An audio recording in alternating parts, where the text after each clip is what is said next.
दोस्तों आप सभी लोगों का हमारे इस नए चैनल में स्वागत है।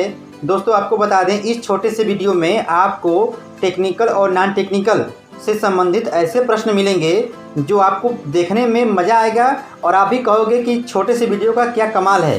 दोस्तों आइए पढ़ते हैं ताबड़तोड़। लेकिन दोस्तों निवेदन है, यदि आप नए होंगे तो आप इसे ज़रूर सब्सक्राइब कीजिएगा और हर हर महादेव बोलकर घंटी को भी बजा दीजिएगा। आइए पढ़ते हैं। अब देखिए दोस्तों, पूछा गया है डीसी मशीन में ए का मान 2 होता है, किनके लिए होता है दोस्तों बताइए। विकल्प सामने है, lap winding, wave winding, field winding या आर्मेचर वाइंडिंग। बताइए दोस्तों। अब देखिए प्रश्न में ये पूछा गया है कि डीसी मशीन में, ठीक है, डीसी मशीन में ए का मान कितना होगा। ठीक है, पहले आप मुझे ये बताइए कि डीसी मशीन का मतलब क्या है। ये मतलब हुआ मेरे भाई, या तो डीसी मोटर होगा या तो डीसी जनरेटर होगा, ठीक है ना, ये दोनों होगा। अब ये करा कि इन दोनों में ए का मान क्या होगा। ए मतलब समांतर पथों की संख्या, ठीक है। तो ये डिपेंड करता है मेरे भाई वाइंडिंग पर कि वाइंडिंग कैसा है। तो देखो वाइंडिंग में एक आता है लैप वाइंडिंग, ठीक है, और एक आता है वेव वाइंडिंग, ठीक है ना, वेव वाइंडिंग। तो अब यहाँ पर ध्यान देना होगा। देखिए लैप लिखा है, लैप में पी आया है ना, तो यानी यहाँ पर हो जाएगा ए बराबर पी। ये ट्रिक है, ए बराबर पी मतलब ए का जो मान होगा नंबर ऑफ पोल के इक्वल होगा, ठीक है। लेकिन यही वाइंडिंग यदि वेव वाइंडिंग है तो यहाँ पर ए का मान क्या होगा मेरे भाई, 2 होगा। अब ऑप्शन आप देख लीजिए, थोड़ा सा इसको भी देख लीजिए। देखिए मोटर का मतलब होता है जब हम इसको इलेक्ट्रिकल एनर्जी देंगे, ठीक है ना, मतलब इलेक्ट्रिकल एनर्जी जब इसको हम पिलाएंगे तो यह मैकेनिकल एनर्जी में क्या होगा, कन्वर्ट हो जाएगा, ठीक है। और यही जनरेटर के केस में क्या होता है, जब इसको हम मैकेनिकल एनर्जी देंगे, ठीक है ना, तो ये क्या करेगा मेरे भाई, इलेक्ट्रिकल एनर्जी में कन्वर्ट करेगा। अब देखिए मोटर की बात आई है तो मोटर भी 2 टाइप का होता है, एसी मोटर होता है और एक डीसी मोटर होता है, ठीक है। काम वही है कि मतलब मोटर है तो मतलब क्या कि हम उसको इलेक्ट्रिकल एनर्जी देंगे। अब समस्या ये है कि भाई साहब आप एनर्जी क्या दे रहे हो, एसी दे रहे हो तो वो कहलाएगा एसी मोटर, और यदि एनर्जी आप डीसी दे रहे हो तो वो कहलाएगा डीसी मोटर। अब ध्यान देना, अब बात आती है जनरेटर की। जब आप मैकेनिकल एनर्जी देते हो और इसके आउटपुट पर यदि हमको एसी प्राप्त होता है तो वह कहलाएगा एसी जनरेटर, और यदि उसके आउटपुट पर डीसी प्राप्त हो रहा है तो कहलाएगा डीसी जनरेटर, ठीक है। इस प्रकार ऑप्शन नंबर 20 सही है, ठीक है। अब अगला प्रश्न देखिए, बोल रहा है कि इनमें से निम्न में से कौन सा लॉजिक गेट नहीं। बताइए, विकल्प सामने है, एंड गेट, और गेट, नॉट गेट या नैंड गेट। अब आइए इसके भी बारे में कुछ समझ लेते हैं। आपको हम बता दें, लॉजिक गेट जो होता है 2 टाइप का होता है, एक बेसिक लॉजिक गेट होता है और एक होता है यूनिवर्सल लॉजिक गेट होता है, ठीक है, आप जानते हैं। अब ध्यान दीजिए, बेसिक लॉजिक गेट जो होता है वो 3 टाइप का होता है, एक होता है एंड गेट होता है, और एक होता है और गेट होता है, और एक होता है नॉट गेट, ठीक है। और यहाँ पर देखा जाए तो एक होता है नैंड गेट और एक होता है नॉर गेट, यही होता है ना, आप जानते हैं। तो अब देखिए ऑप्शन में आप मिला लीजिए कि यहाँ पर बोला गया है कि बेसिक लॉजिक गेट कौन नहीं है, बताइए। तो हमने यहाँ पर देखा AND gate, OR gate, NOT gate, तीनों तो है बेसिक लॉजिक गेट, लेकिन यहाँ पे नैंड गेट, नॉर गेट नहीं है ना, यानी ऑप्शन नंबर डी जो है नैंड गेट क्या है, वो गड़बड़ है, मतलब वह बेसिक लॉजिक गेट की श्रेणी में नहीं है। अब देखिए इसके बारे में हम जाएंगे तो वीडियो लंबा हो जाएगा, ठीक है ना। क्वेश्चन नंबर 3 बताइए, maximum value of power factor is, मतलब शक्ति गुणांक पावर फैक्टर का जो अधिकतम मान होगा कितना होगा। बताइए, विकल्प सामने है, जवाब होगा 1। आपको बता दें अधिकतम मान 1 होता है और न्यूनतम मान 0 होता है, ठीक है। देखिए जब बात आई है पावर फैक्टर की तो थोड़ा सा इसको भी पढ़ लेते हैं, ठीक है। देखिए यहाँ पर पावर फैक्टर को हम लोग कहते हैं cos फाई, ठीक है। तो यहाँ पर क्या कहा गया है, जब वोल्टेज और करंट, ठीक है, के बीच का जो एंगल होता है उसके कोसाइन को हम क्या बोलते हैं, cos फाई बोलते हैं, ठीक है, उसी को बोलते हैं पावर फैक्टर, या उसी को लोग कहते हैं cos फाई इक्वल टू होता है R/Z, ठीक है, रेजिस्टेंस अपॉन इम्पिडेंस, ठीक है। अब cos फाई को हम लोग ऐसे भी डिनोट करते हैं actual power upon apparent power, ठीक है। यहाँ पर एक्चुअल पावर की वैल्यू कितनी है, VI cos फाई होती है, और अपरेंट पावर की मान होता है VI होता है, ठीक है। ये आपका कहलाएगा cos⁵, ठीक है, मतलब पावर फैक्टर। और पावर फैक्टर का जो मान होता है मैक्सिमम मान 1 होता है, ठीक है, और मिनिमम मान 0 होता है। ये ऑप्शन में आप देख लीजिए, प्रश्न में पूछा गया है कि मैक्सिमम मान कितना हो सकता है बताइए, तो ये 1 होगा, ठीक है। अब आइए दोस्तों पढ़ते हैं ताबड़तोड़। बताइए, एक सीरीज मोटर को कभी भी निम्न में से किस पर नहीं चलाना चाहिए? बताइए, विकल्प सामने है, नो लोड, फुल लोड या हाफ लोड, या इनमें से कोई नहीं। बताइए दोस्तों बता दें, डीसी सीरीज मोटर को कभी भी नो लोड पर नहीं चलाना चाहिए, ठीक है, क्योंकि दोस्तों यदि आप डीसी सीरीज मोटर को नो लोड पर चलाएंगे तो उसकी स्पीड बहुत अधिक होती है, इसलिए हम लोग डीसी सीरीज मोटर को नो लोड पर नहीं चालू करते हैं, ठीक है। इस प्रकार दोस्तों इस प्रश्न का जवाब ऑप्शन नंबर ए है, नो लोड। अच्छा दोस्तों, ये बताइए, दुनिया में सबसे ज़्यादा बिजली किस सोर्स से उत्पन्न की जाती है? बताइए, विकल्प सामने है, वाटर, न्यूक्लियर पावर, कोल या सोलर पावर। बताइए दोस्तों, आपको बता दें दुनिया में सबसे ज़्यादा बिजली थर्मल पावर प्लांट से उत्पन्न की जाती है। तब तो आपके दिमाग में चल गया होगा ना, क्योंकि थर्मल पावर प्लांट में कोयले का प्रयोग करते हैं।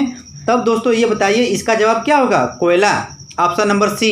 अच्छा दोस्तों, अब बताइए, जैसे मान लीजिए आपके हाथ में 3 कोर की फ्लेक्सिबल केबल है, ठीक है, अब उसमें ये बताइए कि न्यूट्रल का रंग कैसा होगा? विकल्प देखिए, जवाब होगा दोस्तों नीला। आपको बता दें दोस्तों, 3 कोर की फ्लेक्सिबल केबल में न्यूट्रल का रंग कैसा होगा? नीला होगा, ब्लू होगा दोस्तों, जबकि अर्थ वायर का रंग ग्रीन होगा, हरा होगा। अब देखिए दोस्तों, प्रश्न में ये पूछा जा रहा है कि बताइए निम्न में से किस पदार्थ का प्रयोग हम लोग फ्यूज के रूप में नहीं कर सकते? बताइए, एल्युमिनियम दिया है, टीन दिया है, लेड दिया है और कार्बन दिया है, ठीक है। पहले हम लोग ये जानेंगे कि फ्यूज पदार्थ हम लोग जो डाल रहे हैं उसमें प्रयोग कर रहे हैं तो उसकी क्या विशेषता होती है बताइए। देखिए, जो भी तुम प्रयोग करोगे मेरे भाई, उसका रेजिस्टेंस मतलब रेजिस्टिविटी दोनों क्या होनी चाहिए? लो होनी चाहिए, ठीक है, और मेल्टिंग पॉइंट उच्च होना चाहिए, ठीक है। इसके साथ ही साथ जब आपका आर जो है रेजिस्टेंस लो है, तब कंडक्टिविटी जी का मान क्या होगा? उच्च होगा। तब हम कहेंगे कि वह पदार्थ हम लोग फ्यूज में प्रयोग कर सकते हैं, ठीक है। तब हम लोग यहाँ पर देख रहे हैं मेरे भाई कि कार्बन, देखिए कार्बन का जो रेजिस्टेंस होता है बहुत ही उच्च होता है, ठीक है, इसलिए हम लोग फ्यूज पदार्थ के रूप में कार्बन का प्रयोग नहीं करेंगे। हाँ, एल्युमिनियम, टीन और लेड का प्रयोग कर सकते हैं, लेकिन कार्बन का प्रयोग नहीं करेंगे। आपको बता दें दोस्तों, जितना भी हम प्रश्न दे रहे हैं सब किसी न किसी एग्जाम में आए हुए हैं। तब दोस्तों ये बताइए इस प्रश्न का जवाब क्या होगा? ऑप्शन नंबर डी, अर्थात हम लोग कार्बन का प्रयोग फ्यूज मटेरियल के रूप में नहीं करेंगे, ठीक है। अच्छा दोस्तों, ये बताइए, जो घरों में एनर्जी मीटर लगा होता है वह किस टाइप का इंस्ट्रूमेंट होता है? बताइए, विकल्प सामने है दोस्तों, जवाब होगा option number C, integrating instrument type होता है, ठीक है। देखिए दोस्तों, ये मान के चलते हैं हम कि इसको आप जानते हैं, इसलिए दोस्तों इसकी व्याख्या नहीं कर रहे हैं। अब देखिए दोस्तों, जैसे मान लीजिए आपके पास ACSR कंडक्टर है, ठीक है, अब उसमें से 25 एल्युमिनियम के हैं और 7 स्टील के हैं। यदि आपको स्पेसिफाइड करना होगा तो उसको कैसे दोस्तों व्यक्त करोगे? बताइए, विकल्प सामने है, जवाब होगा दोस्तों ऑप्शन नंबर सी, 25/7। अब आइए पढ़ते हैं अगला क्वेश्चन। देखिए, पूछ रहा है कि किस प्राइमरी सेल में वोल्टेज न्यूनतम होगी? बताइए, विकल्प सामने है दोस्तों। ये बताइए, प्राइमरी सेल का मतलब होता क्या है? यूज एंड थ्रो, मतलब जिसको हम लोग चार्ज नहीं कर सकते हैं उसको हम लोग क्या कहते हैं? प्राइमरी सेल कहते हैं। अब देखिए दोस्तों, विकल्प में क्या है? लिथियम, जिंक क्लोराइड, मरकरी और कार्बन जिंक। दोस्तों हम आपके लिए यहाँ पर हिंट दिए हैं। देखिए, लिथियम का जो वोल्टेज है 2.95 वोल्ट है और जिंक क्लोराइड का वोल्टेज है 1.5 वोल्ट है, मरकरी का 1.5 वोल्ट है। सबसे कम किसका है? कार्बन जिंक का है। तो दोस्तों इस प्रश्न का जवाब क्या होगा? Carbon zinc. कार्बन जिंक का वोल्टेज क्या होगा? सबसे लो होगा इन चारों ऑप्शन में, ठीक दोस्तों।